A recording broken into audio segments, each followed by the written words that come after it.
Alors pour continuer, par rapport à la cachérisation, pour les tables dans lesquelles sur lesquelles on mange, s'ils sont en général recouvertes, il n'y a pas besoin de cachérisation, de change de nappe comme ce qu'on dit. Il suffit juste de bien nettoyer au préalable le fond de table, etc. Remettre une nouvelle table et tout est prêt pour Pessah. Une nouvelle nappe et tout est prêt pour Pessah. Mais si des fois il utilise la table directement sans nappe, il faudra verser de l'eau chaude sur le lieu de la table, parce qu'elle est absorbée aussi de par un jet de Hametz sur cette table-là.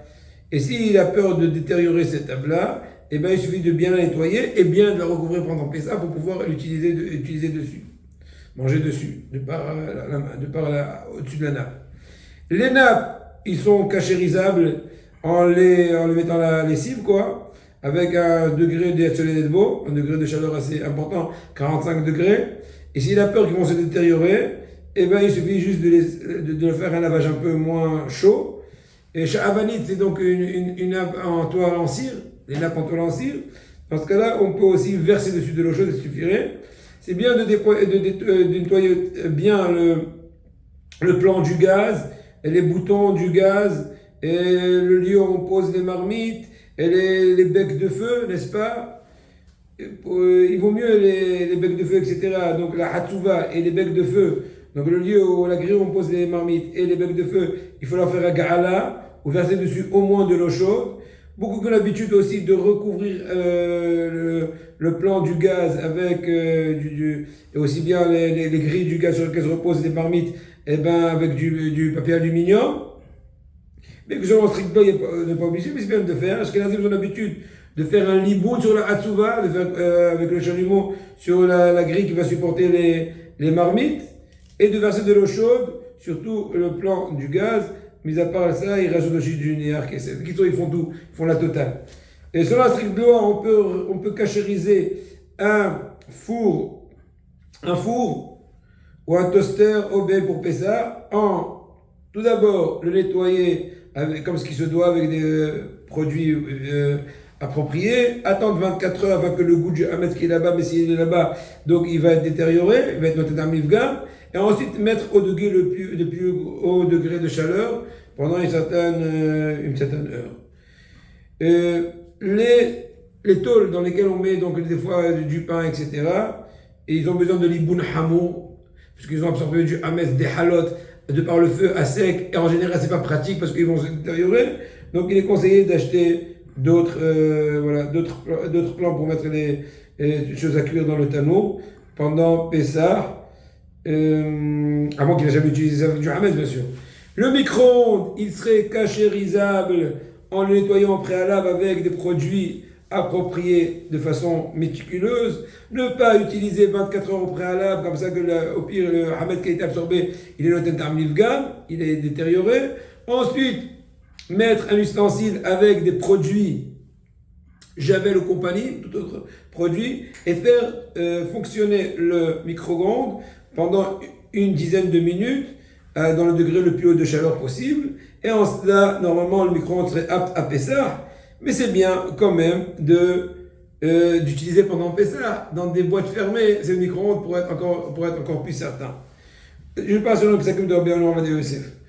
On ne peut pas par contre être marchir un toaster oben, parce que c'est compliqué de faire sa cachérisation, parce qu'il faut l'iboun amour. En général, il risquerait de se détériorer par le liboun, ce toaster oben. Maintenant, s'il est question d'un meham, donc un récipient d'eau chaude du Shabbat, etc., si on a l'habitude des fois pendant l'année de poser dessus des halot pour un peu les réchauffer avant le repas, etc., et bien il a sorti du hametz de par le biais de la vapeur, de cette eau chaude, etc., qui est dessus. Dans ce cas-là, il faudra faire un gala. Autrement, si toute l'année c'est que de l'eau chaude, il suffit de nettoyer, et c'est bon, il est apte à consommation et à utilisation pour Pessah.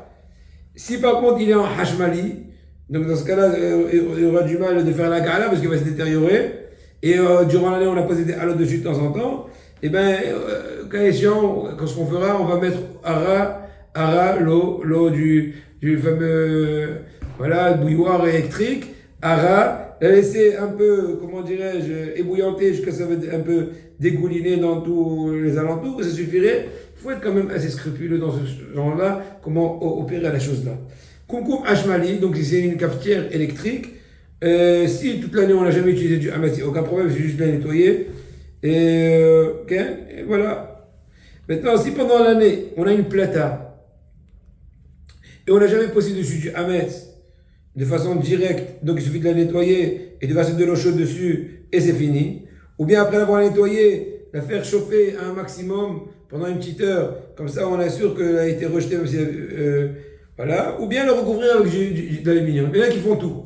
Ils versent de l'eau chaude, c'est comme moi aussi ce qui me fait, c'est une spécialité. Je mets 1 heure au max, je verse de l'eau chaude et je mets du papier alu, là t'es tranquille, aucun problème. C'est pas compliqué, il suffit un peu de bonne volonté, c'est vraiment une des tâches les plus faciles relativement aux autres. Bon, maintenant, quand il y a encore quelques détails dans la plata, je saute. Quand il est question de Kiraim Hashmaliot, donc d'un gaz électrique, il suffit de bien nettoyer, de verser de l'eau chaude, de clairichon dessus et recouvrir avec du papier alu, bien sûr assez épais, assez résistant. Pour finir, par rapport au lave-vaisselle. Dans ce cas-là aussi, il faut bien le nettoyer bien les plateaux et tous les petits interstices, etc. Le faire travailler, le faire marcher, fonctionner au degré le plus haut de chaleur sans ustensiles à l'intérieur, avec des omrenikouilles, avec tous les produits détergents, j'en sais rien. Et en cela, il devient apte à l'utilisation le Shabbat. Pendant Pessah, pardon. Un blender ou un mixeur. Si donc un blender ou un mixeur, si toute l'année tu utilises qu'avec des choses qui n'ont pas du hametz, il n'y a aucun problème de réutiliser Pessah après un léger nettoyage technique. Mais si tu l'utilises des fois avec du hametz, eh ben, il faudra tout d'abord démonter toutes les parties voulues, tous les accessoires et bien les laver. Et aussi toutes les lames et tous les vis et compagnie. Et s'il est fait l'ustensile en soi dans lequel tu fais le mélange, s'il est fait en srouchit, donc en verre, il suffit juste de le rincer pour les sfaradim. S'il est en plastique, il faut faire la gala. Tout ça sont les sfaradim. Les ashkenazim te disent qu'on ne peut pas être marchir du tout, on ne peut pas cachériser pour Pessah le blender ou le mixeur. Pour finir, un hache-viande, n'est-ce pas, une machine à hacher de la viande, et il faudra bien la nettoyer, ensuite faire la gala sur toutes les parties les lames et compagnie. Et c'est bien que l'endroit où il y a des trous bien nettoyés, où il faut passer un peu au chalumeau, parce que là-bas tu ne peux pas toujours arriver au tout à mettre dans le trou. Donc pour pouvoir être sûr d'avoir brûlé toutes les particules. Bon, c'est pas toujours évident d'arriver à ces endroits-là. Les dentiers. Et une fois que quelqu'un est venu chez Ravadé, il doit dire comment je vais faire le dentier. Ravadé lui dit il suffit maximum de verser de l'eau chaude dessus. Parce que c'est le contact le plus que tu as eu. Et il a été très mahmir, il a pris son dentier, il l'a jeté dans la marmite d'Obélix. Et bien sûr, il a perdu ses dents. Il a dit Ravadé à Magia. Alors il ne m'a pas écouté. Maintenant, il faut qu'il cherche de nouvelles dents pour manger les matzot. Et bien sûr, le mécarère, en général, il suffit juste de bien le nettoyer, donc le réfrigérateur. Il y en a qui ont amélioré de mettre aussi du papier blanc partout, c'est juste pour la bonne sensation. Ashrem Israël.